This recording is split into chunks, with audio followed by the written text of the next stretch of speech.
में शिक्षा नीति आई है और उसके बाद तीसरी हमारी शिक्षा नीति जो है वो ये 2020 की है।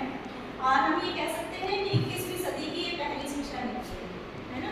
तो हम सब जानते हैं कि जब हम स्कूली शिक्षा की बात करते हैं, शिक्षा की बात करते हैं, तो बच्चे को एक समाज के लिए तैयार करना ये शिक्षा का मेन उद्देश्य है। इस समाज की ज़रूरतें क्या है उसके हिसाब से बच्चे के अंदर हम कौशलों का विकास कर सकें, स्किल्स डेवलप कर सकें और उसके लिए उसको तैयार कर सकें। तो जैसे जैसे समाज बदलता है, समाज की ज़रूरतें बदलती है, उसी के हिसाब से हमारी शिक्षा का स्वरूप जो है वो भी बदलना चाहिए। उसी को ध्यान में रखकर जो है नई शिक्षा नीति 2020 जो है वो लाई गई है। और इसमें इसके जो मेन पॉइंट्स है, बिंदु है, इसमें जब इससे पहले जो शिक्षा नीति आई थी उसमें बात की गई थी कि हर बच्चे की पहुंच में स्कूल होना चाहिए, हर बच्चे की पहुंच स्कूल तक होनी चाहिए, क्योंकि उस समय स्कूल जो है वो दूर दूर थे और हर बच्चे के एक्सेस में नहीं थे। अभी क्या है कि सरकार के प्रयासों से स्कूल की पहुंच हर बच्चे तक है, लेकिन अब बात हो रही है गुणवत्तापूर्ण शिक्षा की कि बच्चा स्कूल तक पहुंच तो गया है, नामांकन हो गए हैं, एनरोलमेंट बहुत अच्छी हो गई है, लेकिन बात है कि अब उसमें हमें क्वालिटी लेके आनी है, एजुकेशन में क्वालिटी हमें बच्चों को देनी है।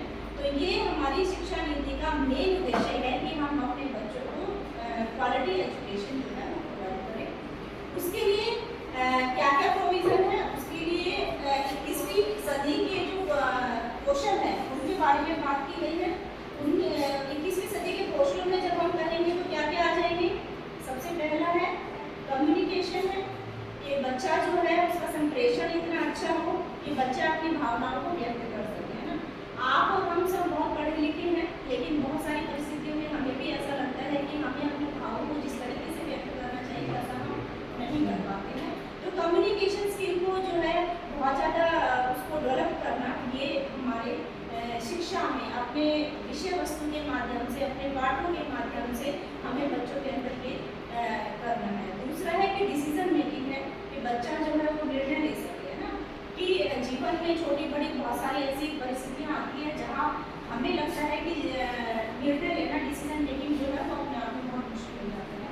तो बच्चे में निर्णय लेने की क्षमता का विकास करना, ये हमारी नई शिक्षा नीति में जो हमारा पाठ्यक्रम है उसके माध्यम से प्रयास किया गया है कि हम ये स्किल, ये कौशल जो है बच्चों के अंदर डाल सकें। उसके बाद आता है कि प्रॉब्लम सॉल्विंग है, समस्या का समाधान जो है, समस्याएं आती रहती हैं